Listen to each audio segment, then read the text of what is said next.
यशोदा जी ने कहा चलो हमने तुम्हारी सौगंध खाई, मांगो क्या चाहती हो।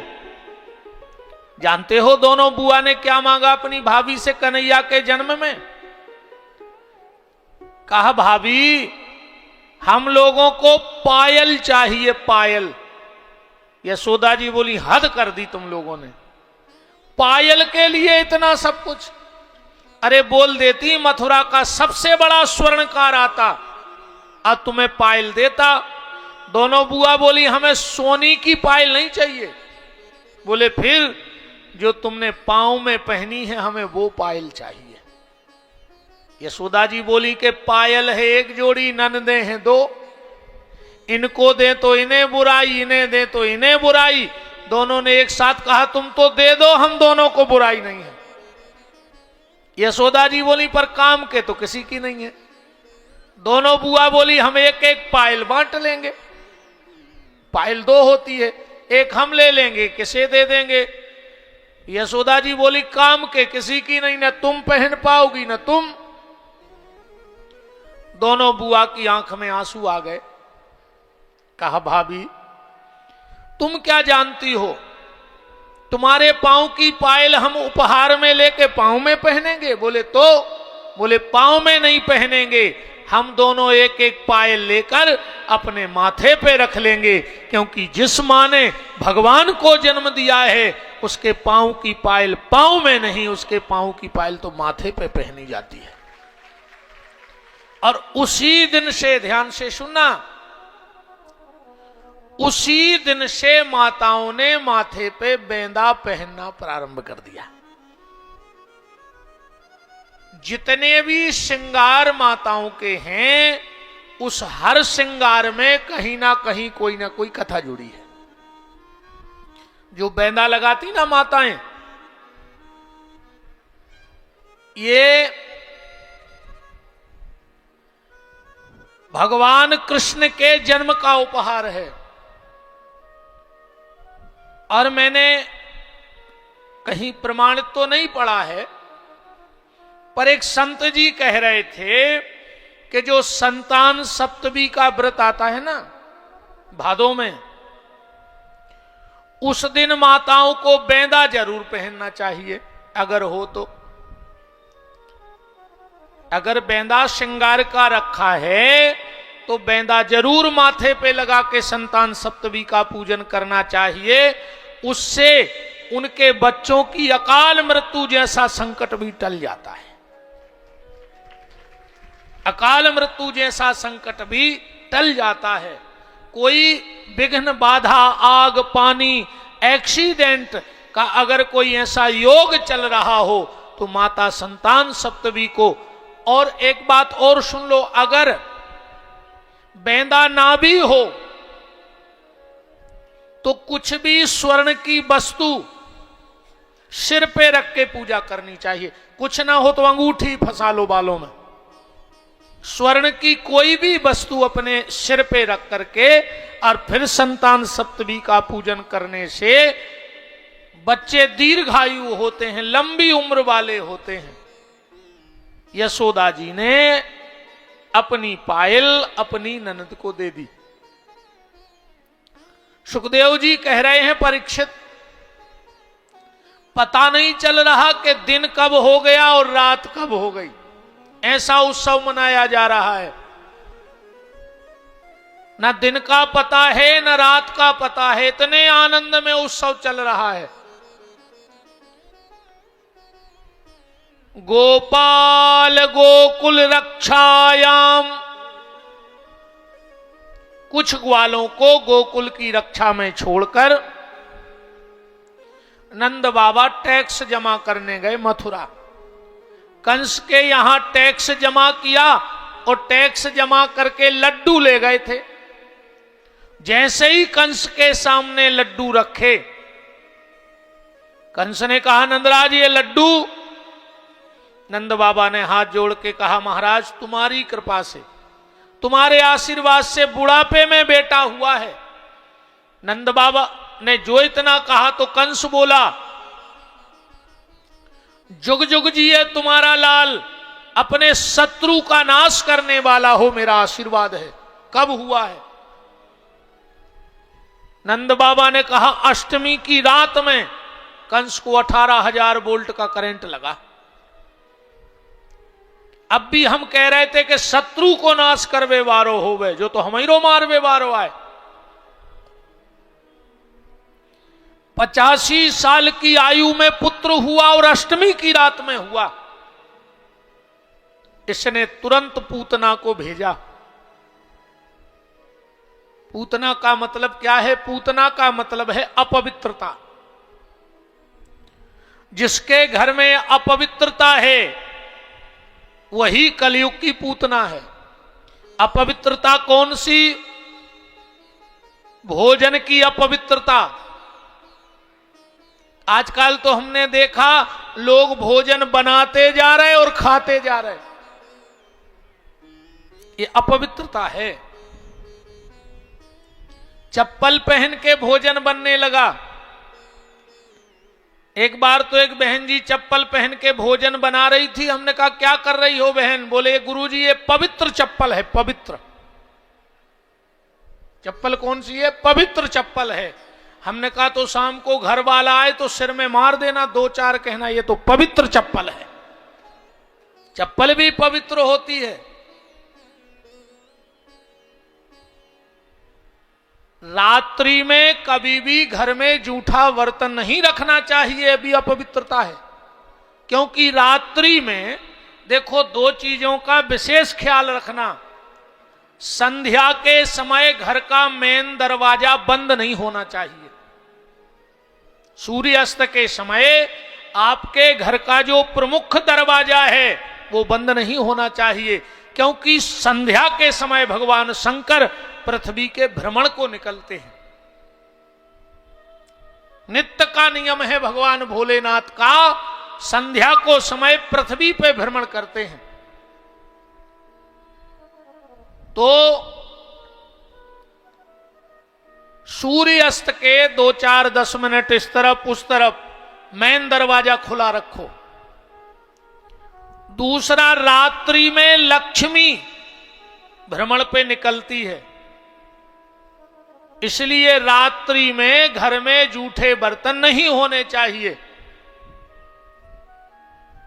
और एक बात और आपसे निवेदन करके कह रहा हूं, आप करके देखना।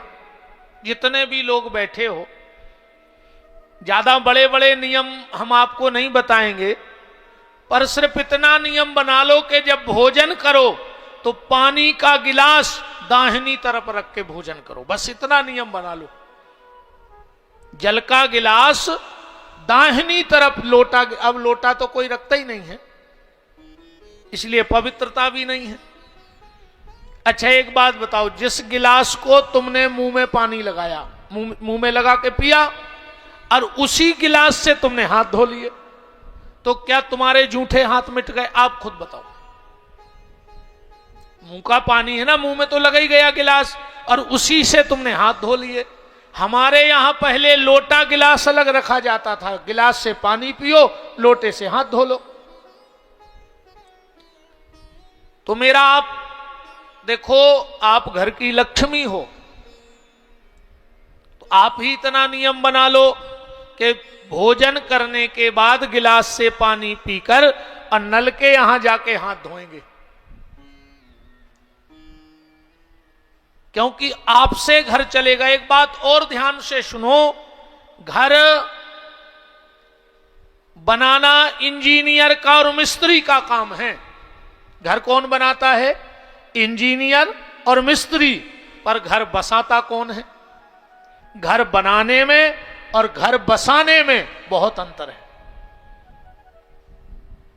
घर बनाने का काम है इंजीनियर का और मिस्त्री का, पर घर बसाने का काम है घर की स्त्री का। घर स्त्री बसा सकती है, घर बसाना सबके बस की बात नहीं है। घर तो कोई भी बना लेता है, पर घर बसाना स्त्री का काम है। तो ज्यादा ना बने तो इतना ही करने लगो कि जल का लोटा, क्योंकि जल क्या है? जल है नारायण। और भोजन क्या है? अन्नपूर्णा। तो जब भी भोजन करो तो गिलास को अपने दाहिनी तरफ रख के भोजन करो। अब भोजन करने के बाद शुद्ध जल से हाथ जरूर धो। हालांकि आप लोग मानोगे नहीं, सुनने में तो आपको बहुत अच्छा लग रहा है। अभी तो लगभग सब सुधर गए, सबने निश्चय कर लिया कि आज शाम से ही ऐसा करेंगे, है ना। अभी बिल्कुल सबने सोच लिया कि आज शाम से हम भी भोजन करके अलग से हाथ धोएंगे। पर कब तक? जब तक हम बैठे हैं यहां और तुम बैठे हो, जब तक। पंडाल के बाद चंडाल, है ना। पंडाल के बाद चंडाल के ही चंडाल। बोलो वृंदावन बिहारी लाल की। तो पूतना का मतलब है अपवित्रता। जिसके जीवन में अपवित्रता है वही कलयुग की पूतना है। अब कथा तो आप सब जानते हो। सीधी सीधी बात ये समझ लो आप तो, पूतना कैसे गई थी भगवान के पास? अपने स्तन में जहर लगा के। यही कथा है ना। कालकूट का नाम का जहर अपने स्तन में लगा के भगवान के पास गई। तो यहां हम लोग जितने लोग बैठे हैं, हम सब पूतना हैं। हम भी पूतना हैं, आप भी पूतना हो। तो पूतना के स्तन में जहर था, हमारे और आपके भी तन में जहर लगा है। कलयुग का जहर लग गया है हमारे तन में। हरे कृष्णा। ले फूल तुम भी ले जाओ। बताओ माला ले जाओ। बताओ पहना दें। बताओ पहना दें।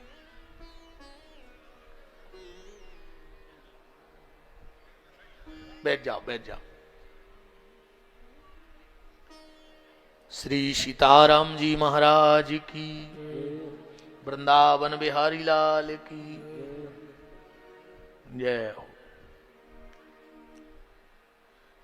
तो जैसे पूतना स्तन में जहर लगा के गई, हमारे और आपके भी पूरे स्तन में जहर लगा है कलयुग का।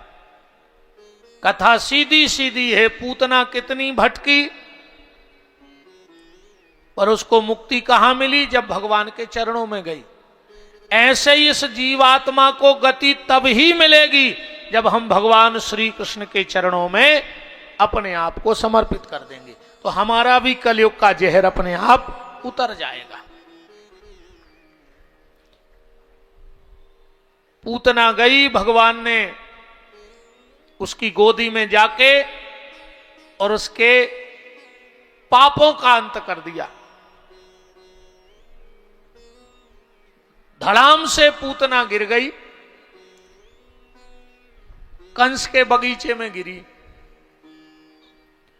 बसदेव जी से नंद बाबा मिले और बसदेव जी ने कह दिया, नंजराज जितने जल्दी हो सके अपने गांव लौट जाओ, तुम्हारे गांव में कोई उपद्रव होने वाला है।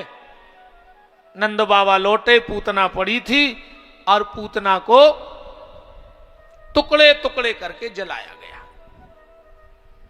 अच्छा, जैसे कोई अच्छा काम हो रहा हो और कोई ऐसी घटना घट जाए तो फिर वो मन नहीं लगता उस अच्छे काम में। गांव के लोगों ने विचार किया, बताओ इतना अच्छा उत्सव हो रहा था और ये पूतना दुष्टा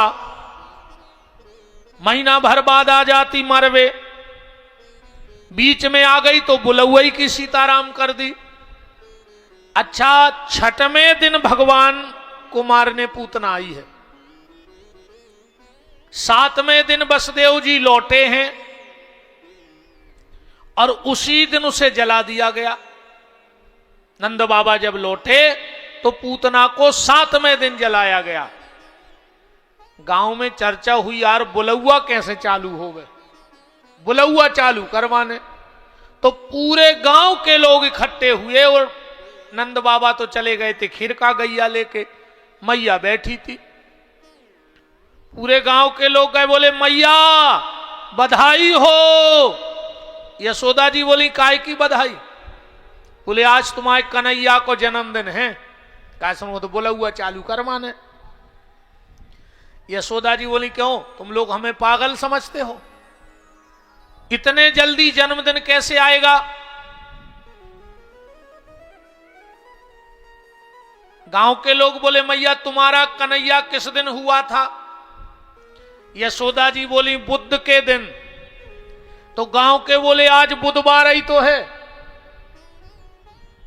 और यशोदा जी बोली ए भैया तुम्हारा भगवान भलो करे, हम तो बताओ लड़का को पहलो ही जन्मदिन भूले जा रहे थे। बुलाओ बाजे वालों को। बाजे वाले आ गए, हलवा पूड़ी खीर बनने लगी। गांव के लोग चकाचक भंडारा पाने लगे। शाम को आए नंद बाबा, बोले यशोदा आज क्या है ये भंडारा? बोले बाबा आज कन्हैया का जन्मदिन है। नंद बाबा बोले जन्मदिन? बोले आज बुध है।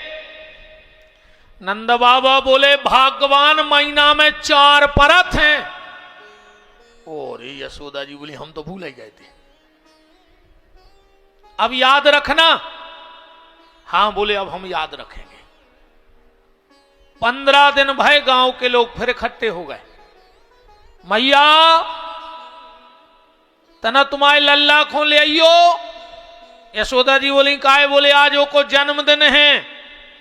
यशोदा जी बोली आज ने बना पे हो हमें, आज बुध है ही नहीं है।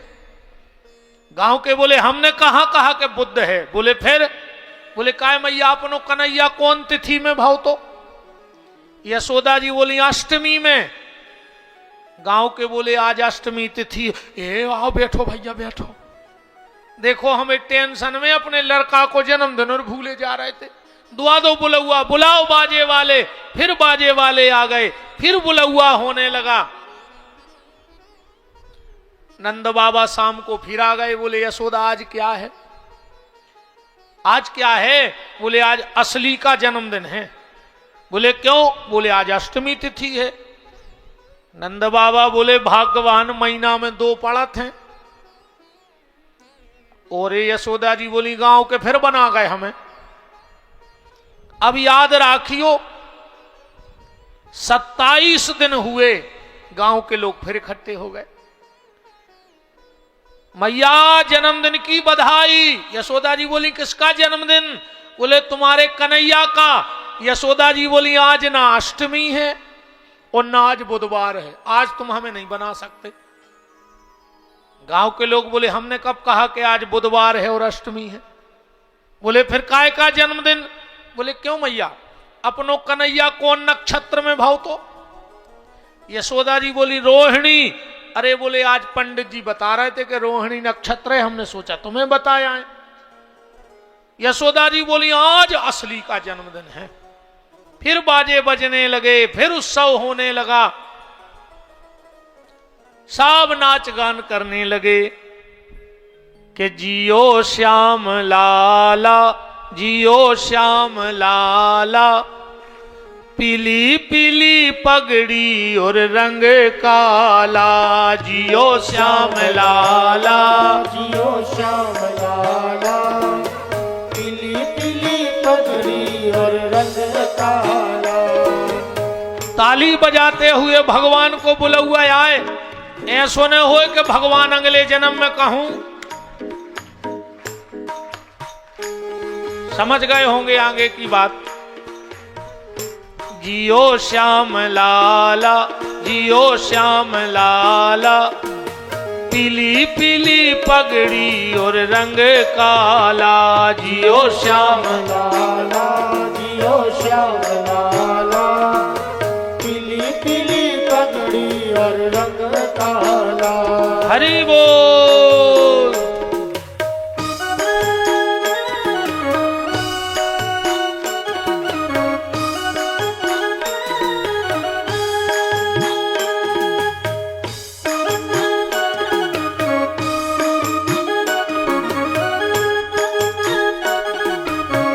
यहाँ थोड़ी सी बीच में रास्ता बनाए रखो, यहाँ बहुत जगह पड़ी, कम से कम अभी 50 माताएं बैठ जाएंगी यहाँ पर, बिल्कुल थोड़ी सी बीच में रास्ता बनाए रखो। जियो श्याम लाला, जियो श्याम लाला, पीली पीली पगड़ी और रंग काला। जियो श्याम लाला, जियो श्याम लाला, पीली पीली पगड़ी और रंग काला। हरि वो।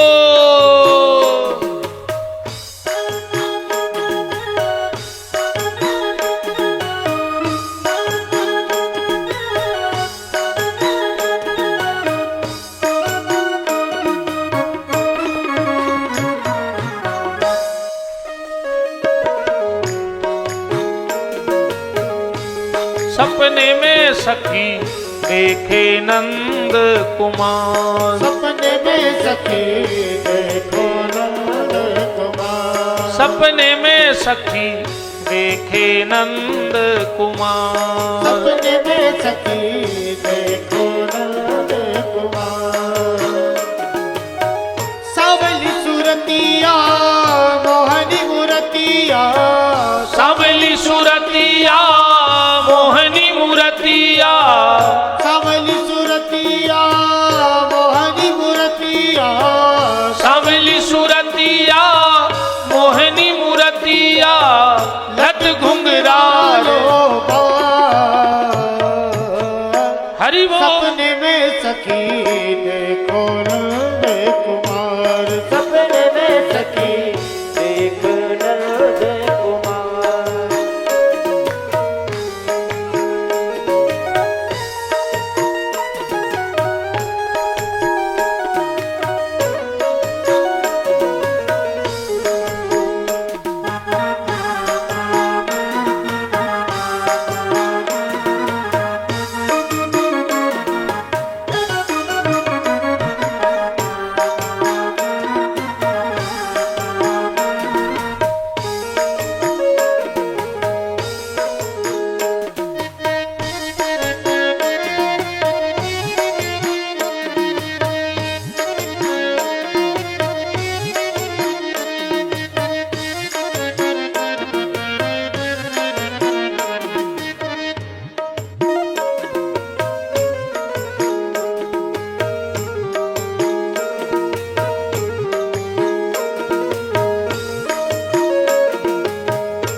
जियो श्याम लाला, जियो श्याम लाला, पीली पीली पगड़ी और रंग काला। जियो श्याम लाला, जियो श्याम लाला, पीली पीली पगड़ी और रंग काला। जियो श्याम लाला, जियो श्याम लाला, पीली पीली पगड़ी और रंग काला। जियो श्याम लाला, जियो श्याम लाला, पीली पीली पगड़ी और रंग काला।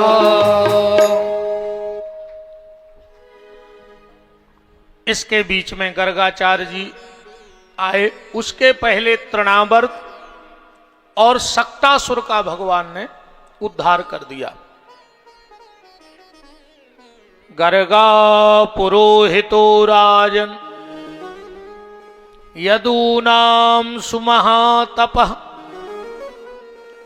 वृष्णी वंश के कुलगुरु महाराज गर्गाचार्य जी पधारे। अयम ही रोहिणी पुत्रो रमयान सुहृदयो गुणई। भैया रोहिणी तेरी गोदी में जो लल्ला है उसका नाम होगा बलराम, क्योंकि इसमें बल की अधिकता होगी।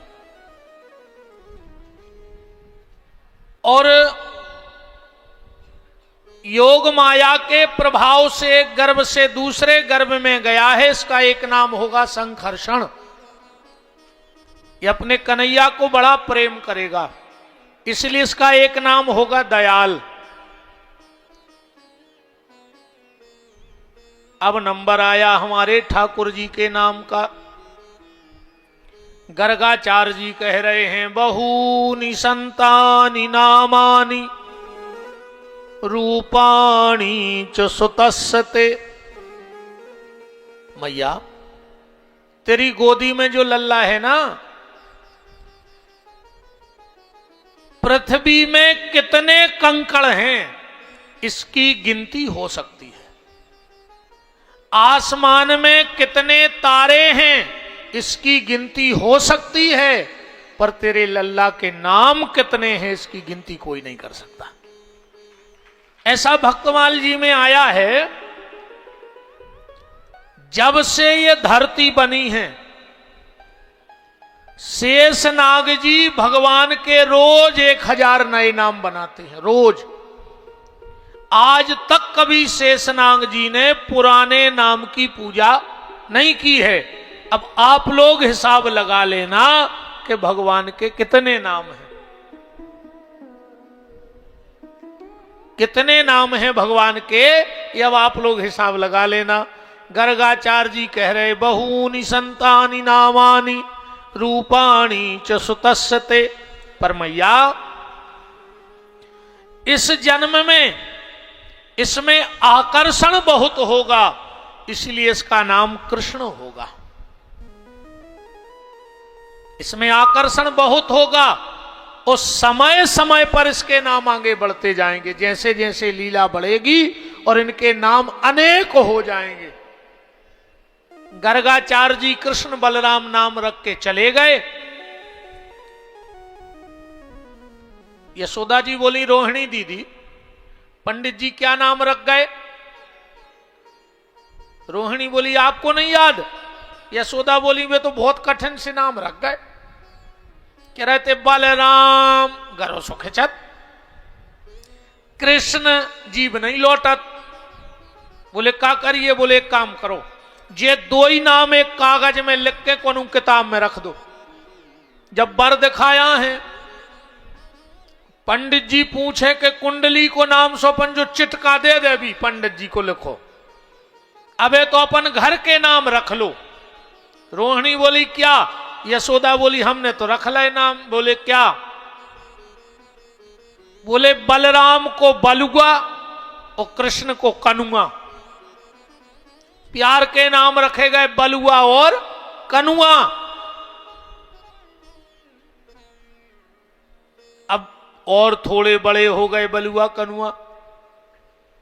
एक दिन यशोदा जी को लगा कि अब हमें मैया कह देता, क्योंकि नारी एक शब्द के लिए मौत से लड़ती है।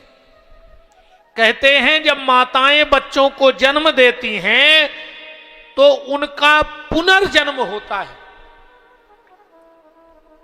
और ये शब्दों की बात तो नहीं है, पर कहते हैं 1000 बिच्छू काटते हैं, जितनी तकलीफ होती है उतनी तकलीफ माताओं को प्रसव पीड़ा के समय होती है, बच्चे को जन्म देते समय।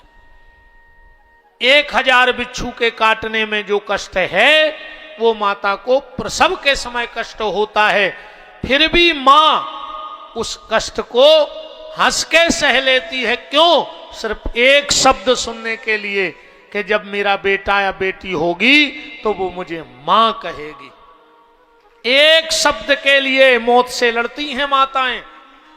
कोई मां कहने वाला हो जाए तो नारी का जीवन धन्य हो जाए। अब यशोदा जी को लग रहा है कि ये हमें मां कह दे। एक दिन यशोदा जी ने उठाई मटकिया यमुना जी के लिए और भगवान के मुंह से पहली बार निकला मैया। यशोदा को तो ऐसा लगा जैसे सारे संसार के सुख आज मेरी झोली में ईश्वर ने डाल दिए हो। यशोदा जी मुड़कर बोली कन्हैया आप तो भैया एक ही काम भगवान को दिन भर पीछे पीछे फिरे। मैया मैया यशोदा कहीं कन्हैया। एक दिन यशोदा जी बोली ए भगवान पहले बोलत ने तो अरे बोल पाओ सो मिट्ठू सो दिन भर पीछे फिरत। अरे हमें और भी घर के काम हैं। अब तो बलुआ कनुआ थोड़े से और बड़े हो गए। एक दिन यशोदा जी खड़ी थी छत पर और भगवान पहुंच गए। क्या सुंदर भाव है कि जननी को आंचल गहे। यशोदा मैया की साड़ी पकड़ ली भगवान ने। जननी को आंचल गहे रूठे श्याम, मैया में तो चंद्र खिलौना ले हूं। हमें चंद्रमा चाहिए खेलने के लिए। यशोदा जी ने डांट कर कहा, रे पागल हो गया क्या कनुआ? भूतल पे चंद्र खो उतार वो का खेल लाल, बातें नहीं जे बस की हमारे हैं। मेरे बस में थोड़ी है कि हम चंद्रमा को तुम्हें खेलने को दे दें।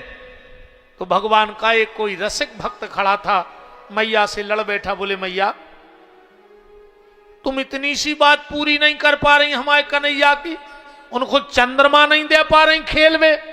यशोदा जी बोली तुम भी और तुम्हारे ये ठाकुर जी बिना बुद्धि की बात कर रहे हो। क्या चंद्रमा आ सकता है जमीन पे? उस भक्त ने कहा नहीं आ सकता। तो बोले फिर क्यों कह रहे हो? बोले आ नहीं सकता पर तुम ला सकती हो। बोले कैसे? क्या सुंदर जवाब है कि जननी को आंचल गहे रूठे राम, मैया में तो चंद्र खिलौना ले हो। तो यशोदा जी बोली भूतल पे चंद्र खो उतार वो का खेल लाल, बातें नहीं जे बस की हमारे हैं। तो भक्त ने हाथ जोड़ के कहा मैया के भूतल पे चंद्र खो उतार वो का कठिन तुम्हें, तुमने तो भूमि पे कृष्ण चंद को उतारे हैं। जब तुम कृष्ण चंद को उतार सकती हो तो इस चंद्रमा की औकात क्या है? वो भी उतर के आ जाएगा। बोलो वृंदावन बिहारी लाल की। एक दिन आप लोगों ने देखा होगा, देखा क्या पहले की बातें हैं, अब तो सब ये सीताराम हो गई है। याद करना। अच्छा हाथ उठा के बताना जिन जिन ने ये काम किया हो। हमने तो खूब किया।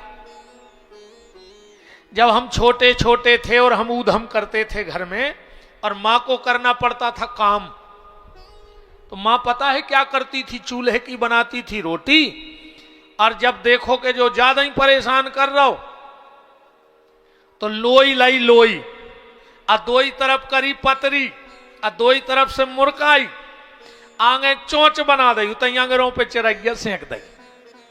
है याद? अच्छा ईमानदारी बताओ कितने लोगों ने मां के हाथ की चू चू चिरैया खाई है आटे वाली? वाह। अच्छा उसमें घी लगा दिया, एक लकड़ी फंसा दी खड़ेरा की और हाथ में दे दी। अब जब तक वह आटे की चिरैया भैया के हाथ में है, भैया हूं कोई मतलब नहीं। हालांकि आज जब तक भैया के हाथ में मोबाइल है सो भैया हूं कोई मतलब नहीं, मर जा पूरे घर के, है ना? आज बच्चों को मोबाइल दे दो पूरे घर के मर जाओ, कोई मतलब नहीं उनको। ऐसी हालत भई है मोबाइल में। एक पति भोजन कर रहा था और मोबाइल चला रहा था और पत्नी को डांट रहा था बहुत तेज तेज। तुमसे कितनी बार कहा है कि जब भी खाना बनाया करो मोबाइल एक तरफ रख दिया करो। किसी दिन हम खुद को मार डालेंगे या तुम्हें मार डालेंगे। 24 घंटे मोबाइल में लगी रहती है और खाना खा जा रहा हो, खुद मोबाइल चला जा रहा हो और पत्नी को डांट रहा हो। आज के बाद अगर हमने हाथ में मोबाइल देख लिया रोटी के समय तो हम हाथ काट के फेंक देंगे और खुद खा रहा हूं मोबाइल चला रहा हूं।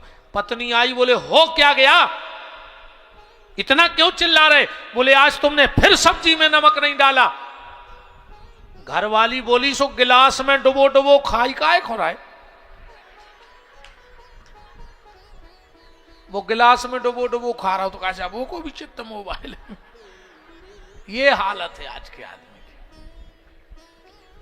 एक दिन भगवान मैया को काम नहीं करने दे रहे थे तो मैया ने आटे की चूं चूं चिरैया बना के अच्छा घी लगा दिया। अच्छा पता है माता जी हरे वो चिरैया में ऐसे अंगूठा मार देती सो गच्चा से बन जाती सो अच्छो घी भर जातो है ना। भगवान को दे दी वो चूं चूं चिरैया और भगवान आंगन में खेलने लगे। उसी समय कागभुसुंड जी आ गए। भगवान ने देखा महल के कंगूरे पे कागभुसुंड जी बैठे हैं। अब भगवान की लीला का आनंद ले रहे हैं। भगवान बोले तुम कैसे आए?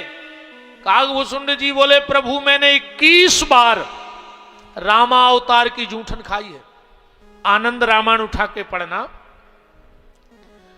कागभुसुंड जी ने एक शरीर से 21 बार त्रेता युग देख लिया है। 5 साल तक अयोध्या में रहते हैं जब तक राम जी छोटे रहते, और राम जी को 5वां जन्मदिन मनो और कागभुसुंड जी उड़ के नीलगिरी पहाड़ चले जाते। बोले फिर क्यों चले जाते? बोले हमें राम जी अच्छे नहीं लगे जब बड़े हो जासो, हमें तो वे छोटे ही से अच्छे लगते। तो कागभुसुंड जी बोले प्रभु हमने 21 बार रामा अवतार में आपकी जूठन खाई, तो सोचा एक बार कृष्ण अवतार की जूठन खाया है। भगवान कृष्ण बोले कि जाओ ए बार न मिले है जूठन। बोले काहे? बोले ए बार हम खुदा ही लूट लूट खा रहे, तुम्हें का खुआ दें? भाई पहले हम राजा के लड़के थे लुटाते थे तो तुम लूटते थे, अब इस बार तो हम खुद ही लूटेंगे मक्खन मिश्री। इस बार प्लान चेंज होगा, जाओ ए बार न मिले है जूठन। और भगवान फिर खेल में लग गए। थोड़ी देर बाद देखा कि कागभुसुंड जी बैठे हैं। भगवान बोले तुम भगे नहीं? कागभुसुंड जी बोले हमने भी प्लान चेंज कर दो। तो फिर बोले कैसो? बोले पहले आप लुटाते थे हम लूटते थे, अब इस बार तुम लूट रहे हो, मौका मिलेगा तो हम लूट के भग लेंगे। और भगवान की थोड़ी सी नजर इधर उधर हुई, कागभुसुंड जी ने उड़ान भरी और वो जूठी चूचू चिरैया आटे की लेके चले गए। रसखान जी ने बड़ा प्यारा इसका भाव गाया के धूर भरे अति शोभित श्याम जू, कैसी बनी सिर सुंदर चोटी, कागे के भाग बड़े सजनी, हरि हाथ से ले गो माखन रोटी। अब यहां से हम जो थोड़ी सी कथा कह रहे हैं इसमें दिमाग मत लगाना, क्योंकि बांके बिहारी की जो बचपन की लीलाएं हैं वो दिमाग से समझ में नहीं आएंगी, वो दिल से सुनना। कुछ लोगों ने दिमाग लगाया था वहां जाके, ब्रह्मा ने इंद्र ने, तो पगलियाने फेरे 2 ही जने। तो जब भगवान की बाल लीलाओं में इंद्र का और ब्रह्मा का दिमाग खराब हो सकता है, तो हमारा आपका तो दिमाग खराब होना ही होना है। एक कवि ने बड़ी प्यारी बात कही है, कासों कहें कौन सुने, माने को कही की सही, जैसे ब्रज बाला नित्य बातन बताऊ थी, पालन करत जोन 14 भुवन को, सो डार के डार पे बाखों पालना झुलाऊती, और कुंज मन रंजन में कंज कर अंजन में, अलख निरंजन को अंजन लगाऊती। जो स्वयं अलख निरंजन है उसकी आंखों में अंजन लगा रही हैं, जो स्वयं अलख निरंजन है उसकी आंखों में अंजन लग रहा है। तो भगवान की जो बाल लीला है वो दिमाग से नहीं दिल से सुनो, क्योंकि ये दिल वालों के हैं, दिमाग वालों का तो दिमाग खराब कर देते हैं। और आजकल तो ज्यादातर आदमी का दिमाग ही खराब है। हर आदमी के घर में सब सेट है, सोफा सेट, पलंग set, diamond set, kitchen set, और आदमी शाम को कहते आज दिमाग अप सेट है। सब सेट होवे के बाद भी अगर दिमाग अप सेट भाओ तो कौन सो सेट काम करे बताओ। इसलिए भगवान से कहना कोई सेट हो चाहे ना हो, बस दिमाग सेट बना रहे। बोलो वृंदावन बिहारी लाल की। अच्छे अच्छों का दिमाग कब सेट रहता है, पर दिमाग को सेट करो। तो भगवान की अब जो हम बाल लीलाएं प्रारंभ कर रहे हैं उसको थोड़ा सा दिल से सुनना, दिमाग से मत सुनना। और दिल वाले ही दिल की बात समझते हैं। हाँ, दिल वाले ही दिल की बात समझते हैं, और जो अपना शीश कटाता है वो मुरली वाले को समझते हैं। मुरली वाले को समझना सबके बस की बात नहीं है। भगवान थोड़े से और बड़े हो गए। अब एक दिन क्या हुआ कि नंद बाबा गए बाजार। अब बाजार से ले आए हरा मिर्चा, अच्छा चटपटा। अच्छा, क्या होता था कि नंद बाबा जब भोजन करते थे तो एक तरफ कन्हैया और एक तरफ दाऊ बैठ के टाक पे टाक धर के भोजन करते थे। मैं आप सबसे भी एक निवेदन करना चाहता हूं, अगर घर में बूढ़े मां बाप हों, महीने में 15 दिन में एक काम जरूर किया करो। मेरा निवेदन है, भीख मांग रहा हूं, कभी कभी अपने मां बाप के साथ भोजन किया करो। या तो पिताजी भोजन कर रहे हो तो मैं बिल्कुल टाइम ना हो जाओ, उसमें से एक कोरा तोड़ो और सब्जी में लगा के पिताजी की थाली में से खा लो। कभी मां भोजन कर रही हो, कुछ ना हो तो उसमें से पापड़ उठा के खा लो। कभी कभी तुम भोजन कर रहे, मम्मी या पापा निकले तो हाथ पकड़ के आओ आओ आओ यार हमारे साथ एक रोटी खा लो। उससे दो फायदे होंगे। दो फायदे कौन? तुम कभी बड़े नहीं होगे और मां बाप कभी बूढ़े नहीं होंगे। ये दो फायदे हो जाएंगे। तुम कभी बड़े नहीं बन पाओगे, तुम बच्चे रहोगे। और एक बात और ध्यान से सुनना, हर आदमी के भीतर एक बच्चा होना चाहिए। हर आदमी के भीतर एक बच्चा हो। 23 घंटा तुम बड़े बन के जियो, पढ़े लिखे बन के जियो, पैसे वाले बन के जियो, दिमाग वाले बन के जियो, पर 24 घंटा में 1 घंटा बच्चे बन के जियो। बिल्कुल सब भूल जाओ कौन क्या सोच रहा है। बच्चों को कोई फर्क नहीं पड़ता तुम क्या सोच रहे हो, उनको तो उनका आनंद है। इसलिए तुम भी जीवन में 24 घंटे में अपना 1 घंटे का आनंद बनाओ, बच्चे बन जाओ। बच्चों को नहीं लगता कौन क्या देख रहा है, कौन क्या सोच रहा है, उनको कुछ लेना देना नहीं तुम्हारी दुनियादारी से। हम लोग बच्चे नहीं, हम बड़े हो गए हैं। हो गए ना हम बड़े? बड़े बनो, अच्छी बात है, पर 24 घंटे में 1 घंटे को बच्चे बनो, अपनी जिंदगी जियो। तो घर में कभी बूढ़े मां बाप भोजन करें।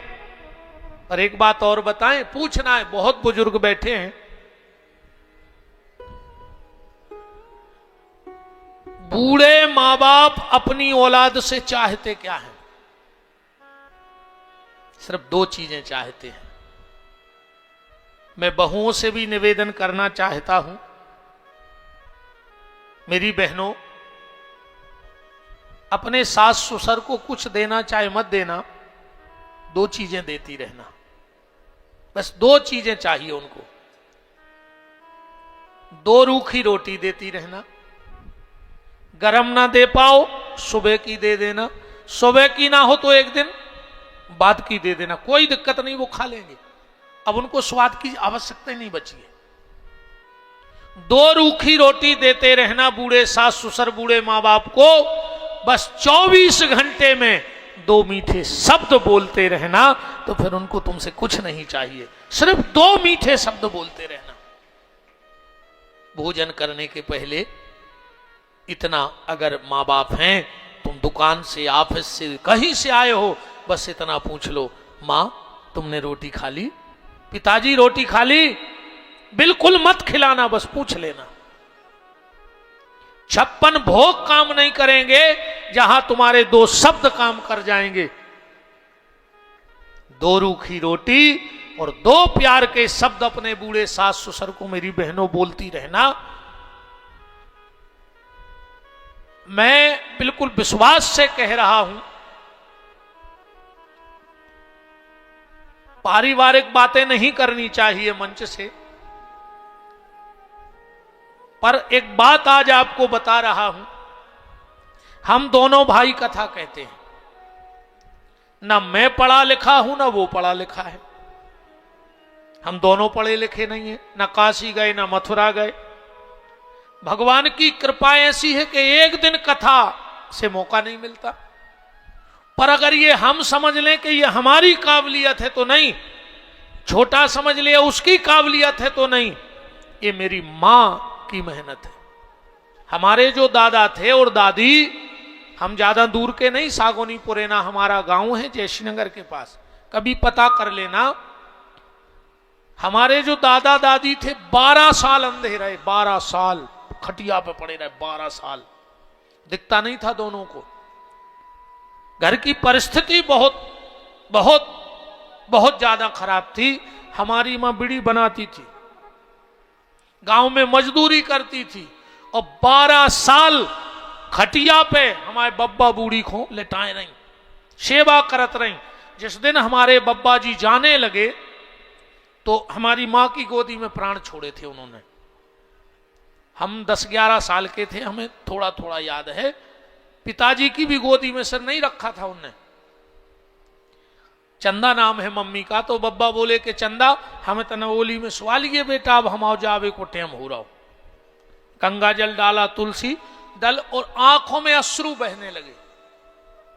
तो हमारी माँ ने, हम बाई कहते हैं, बाई बोली काय दद्दा रो काय रहे, दद्दा कहते हैं मोरे। बोले बेटा तुमने इतनी सेवा करी, पर हमारे लगा कछु है नहीं कि हम तुम्हें दे जाएं, था ही नहीं कुछ घर में। तो बाई ने कही कि दद्दा तुम तो आशीर्वाद दे जाओ। ऐसी मुट्ठी बंधी थी, मां की गोदी में मुट्ठी रखी, बिल्कुल भागवत जी पे हाथ रख के करे सत्य, ऐसी मुट्ठी बंधी और ऐसी मुट्ठी खुली और बब्बा के प्राण निकल गए। उस मुट्ठी में ये आशीर्वाद था कि आज 2 ही बेटा उनके भागवत कर रहे हैं। ये हमारी मां की तपस्या का फल है। आज जहां भी हैं, हमारे मां बाप ने खूब सेवा करी हमारे बब्बा बूढ़ी की। आज दुनिया में सूर्य यहां से यहां हो जाए, पर हमारे मां बाप को कोई चीज की कमी नहीं हो सकती।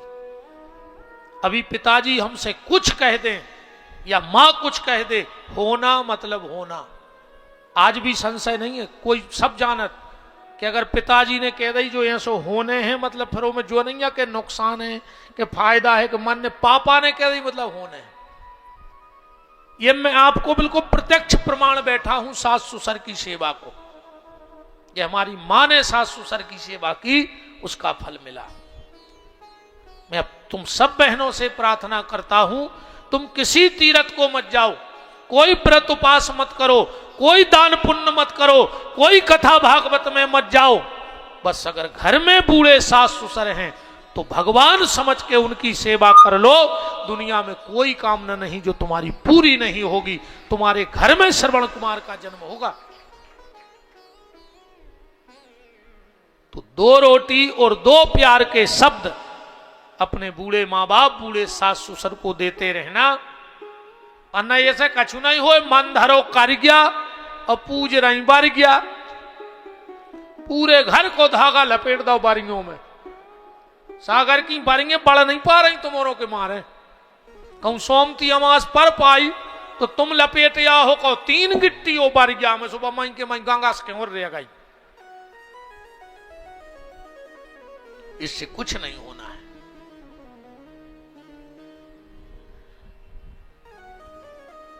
बात चल रही थी, नंद बाबा बाजार से हरा मिर्चा ले आए। अब बैठ गए भोजन करने। अब एक तरफ हमारे दाऊ और एक तरफ कन्हैया। नंद बाबा ने चुपचाप मिर्चा निकाला, थोड़ा सा खाया और चावल की ढेरी में अंदर रख दिया।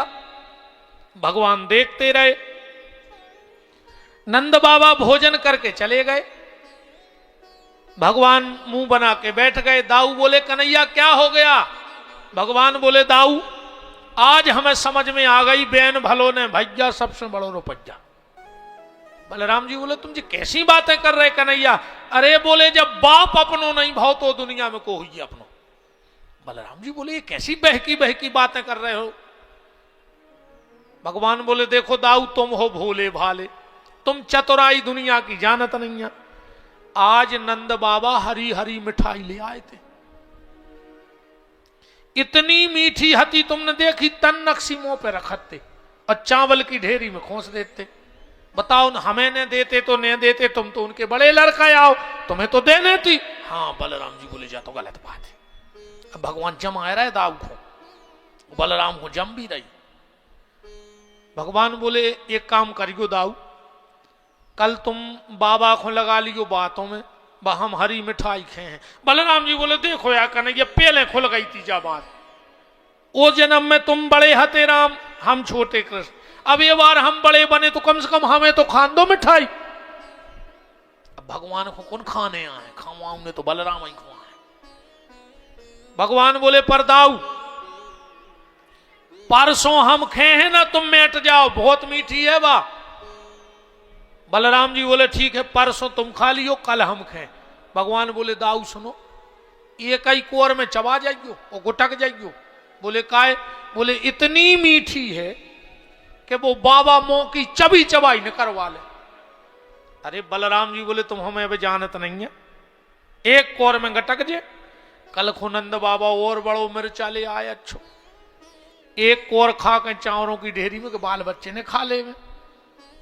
भगवान ने पकड़ी दाढ़ी नंद बाबा की, बाबा तुम हमें चाहत नहीं है। नंद बाबा बोले दाढ़ी के का 10-50 हैं हम आए थे। जनो भगवान ने पीछे से हाथ करो दाऊ मिठाई, बलराम जी ने निकारी मिर्च और एक ही कोर में चबा गए, सो कानों में हो धुआं फेंके उठते हैं। नंद बाबा बोले कन्हैया तुम्हारे दाऊ को क्या हो गया? भगवान बोले कि मिठाई खा ली। बलराम जी बोले हम बते हैं कन्हैया तुम्हें, ऐसी लीलाएं हैं ठाकुर जी की, और इन्हीं लीलाओं पे ठाकुर जी के भक्त मोहित हो जाते हैं। ऐसी लीलाएं सरकार कर रहे हैं। बोलो वृंदावन बिहारी लाल की। एक दिन तो क्या हुआ कि नंद बाबा कहीं से आए भोजन करके। अब दो ही भैया यही तुक में बैठते थे कि जब बाबा के संगे भोजन कर हैं, तो भगवान बोले चलो बाबा भोजन कर लो। अच्छा जैसे अपन को उसे कहो कि हमें भोजन नहीं करना है, तो अपन कहा कहते अरे यार इतनी सी भूख नहीं है, इतनी सी जाऊंगा ये अपने आप पे आ जात। अरे यार हम इतो सोने खा पे, जबकि लोग तो खा ही ले इतनी सी। नंद बाबा बोले नहीं नहीं हमें इतनी सी भूख नहीं है। और इतनी कह के नंद बाबा गए, आम के नीचे खटिया डली थी, सो गए। सो घुरकन लगे, पेट है तो बड़ो। इतने में आए बलराम जी, क्यों कन्हैया भोजन कर लिए? भगवान बोले बाबा को करने नहीं आ, हमारा पेट नहीं भरे उनके बिना। बलराम जी बोले चलो हम चल रहे, हम जगवा हैं। पास में गए, जगा ही रहे थे। भगवान बोले दाऊ दाऊ दाऊ दाऊ बताओ, बूढ़ा आदमी झूठ बोलता है। बलराम जी बोले मतलब? बोले बाबा हमसे कह रहे थे कि हमें इतनी सी भूख नहीं है, और भगवान ने अपनी नुगरिया लाई सो नंद बाबा की टुड़ी में डाल दी। बोले देखो इतनी जगह है, इतनी जगह है। भगवान बोले दाऊ तुमने बाबा को जगा रहे हो, तुमने जो कथा भागवत सत्संग नहीं करो। बलराम जी बोले मतलब? बोले किसी को जगाना अपराध है, कोई सो रहा हो तो उसे बेवजह जगाना भी अपराध है। बलराम जी बोले तो सुन दो। भगवान बोले मनो एक बात है दाऊ, जे के 2-2 लड़का हुए लठा पठा से और वो को बाप भूखो सो गाओ, तो धिक्कार उन लड़कों को। और सबसे ज्यादा दोष है बड़े लड़का को। पिता अगर भूखा सोता है तो इसका प्रायश्चित बड़े बेटे को भोगना पड़ता है, और मां अगर भूखी सोती है तो इसका प्रायश्चित छोटे बेटे को भोगना पड़ता है। ये शास्त्र का मत है। मां अगर भूखी सो गई तो छोटे बेटे के सारे पुण्य छीण, और पिता अगर भूखा सो गया तो बड़े बेटे का तो सर्वनाश समझियो। बलराम जी बोले मतलब सबरो पाप हमें? भगवान बोले लगे है ही। तो बलराम जी बोले हम जगा के खुआएं दे रहे। बोले नींद से जगाओ नहीं जाए। बलराम जी बोले कन्हैया में ऐसे में क्या करें, तुम बताओ, तुम ज्यादा ज्ञानी हो। भगवान बोले इतनी सी जगह खाली है, सुबह भर दे। कैसे? बोले कड़ी चढ़ी है, अच्छी कड़ी खोल रही थी रे। सीधे सच्चे बलराम जी गए सो चम्मच में बिल्कुल खोलत कड़ी भरी। और जवाई के नंद बाबा ने कही सो पेट भाव ऊपर खुन्ने बिल्कुल खोलत कड़ी धर दी टुड़ी पे। उचट के खड़े हो गए नंद बाबा। भगवान गोल बोलो वृंदावन बिहारी लाल की। ऐसी बाल लीलाएं हैं ठाकुर जी की, इसीलिए तो उनके भक्त पागल हैं, इसीलिए उनके भक्त पागल हैं। बोलो बांके बिहारी लाल की। अब भगवान 3 वर्ष के हो गए। अब ठाकुर जी जा रहे हैं वृंदावन। और वृंदावन का सीधा सा महत्व है, एक बार अयोध्या जाओ, 2 बार द्वारिका, और 3 बार जाकर त्रिवेणी में नहाओगे। और 4 बार चित्रकूट, 5 बार नासिक में, और बार बार गया जगन्नाथ घूम आओगे। पर होंगे प्रकट वहां दरस श्याम श्यामा के, वृंदावन सा कहीं आनंद नहीं पाओगे। जितना आनंद वृंदावन की भूमि में है उतना आनंद कहीं नहीं है। अच्छा, कई बार को उसे कहो कि चलो वृंदावन हो या कहूं भी तीर्थ हो, आदमी कहते अब कई भगवान हमें अब बुला नहीं रहा है। बेईमान। और हम तो कहते हैं बजरंग स्वामी तुम्हारे पांव पर हैं, जे को जा कहवे कि भगवान हमें बुला नहीं रहे, वो यही साल बुला ले। और जे को भगवान ने बुला लो है, सो साल भर बिना बुलाए रिश्तेदार आउट हो गए थे।